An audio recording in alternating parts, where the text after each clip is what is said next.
டசக்கு டசக்குன்னு ஒரு சாங் இருக்கும். அதில் வங்காள கரையோரத்தில் ஓப்பனிங் அதெல்லாம் எழுதுனது இவர் தான். பாடியெல்லாம் கூட அனுப்பிச்சார். அப்போ நீங்கள் கேட்டீங்களா பாடுவாரானே? அப்படியா? பாடியெல்லாம் காமிச்சாரா? அப்படியா சொல்றீங்க?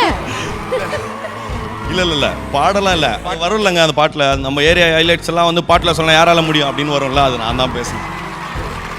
ட்ரிங்க்ஸ் பண்ணியிருக்காங்க பசங்க, ஜாலியாக இருக்காங்கன்னா அந்த இடத்துல வந்து இன்ஸ்ட்ருமெண்ட்டோ இல்லை ஒரு கிட்டாரோ எதுவுமே இருக்காது நார்மலாக. ஸோ அந்த பாட்டோட பிளானே என்னென்னா, இப்போ இந்த இடத்துல என்ன கிடைக்குதோ இதை வச்சு நம்ம என்ஜாய் பண்ணுறதுக்கு என்னென்ன இருக்குதோ, பீட் பாக்ஸிங் மூலியமா இல்லை அங்கே கிடக்கிற தண்ணி கேனு, வாட்டர் கேனு, இதை வச்சு அப்படி பண்ண பாட்டு அது.